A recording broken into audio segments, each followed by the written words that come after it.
swimming.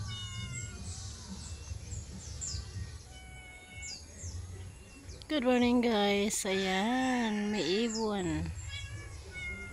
Meron siyang anak. Tinuturoan niyang lumipad guys. Kaya lang yung aking alagang pusa ay nakaabang sa baba. Ayun.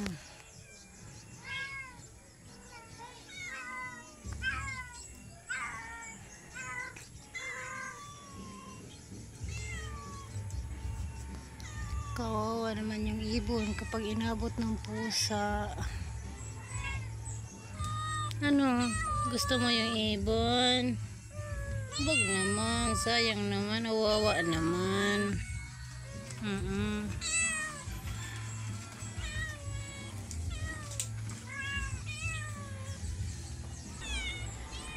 Dinabangan na talaga sa baba. Paano ko ba sila pahihintuin?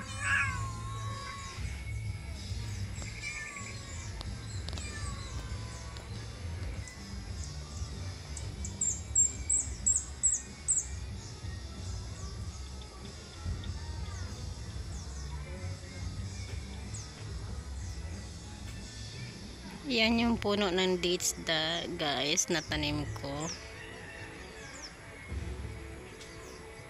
Nako naman mga miming ko.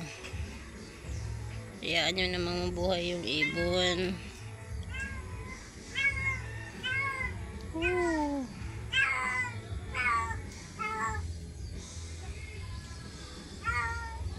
Ayan, makulimlim na umaga guys. Umulan dito sa amin. Kaninang madaling araw.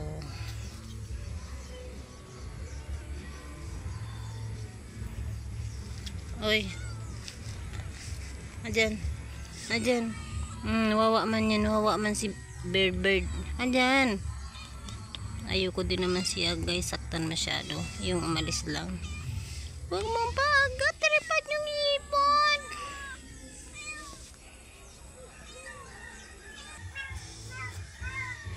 Kapag di ko na protektahan yung ibon, siguro ganyan talaga.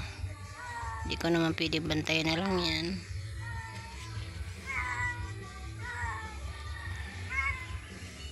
Pero sana naman makalipad ng malayo-layo yung anak niya. Para naman mabuhay. Diba guys, lahat naman gustong mabuhay ng maayos. Kaya lang, ganyan talaga sa paligid. Yan, may kanya-kanya lang kapalaran.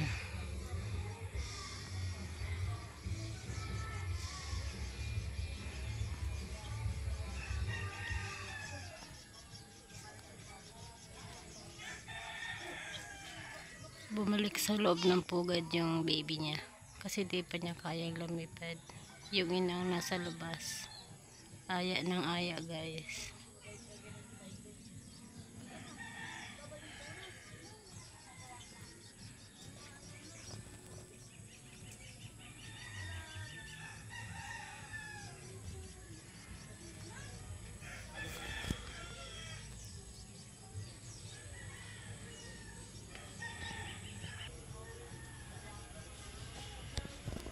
Okay, yan lang na muna. Thanks for watching po. Sana naman di maabot ng aking pusa yung ibon. Ayan.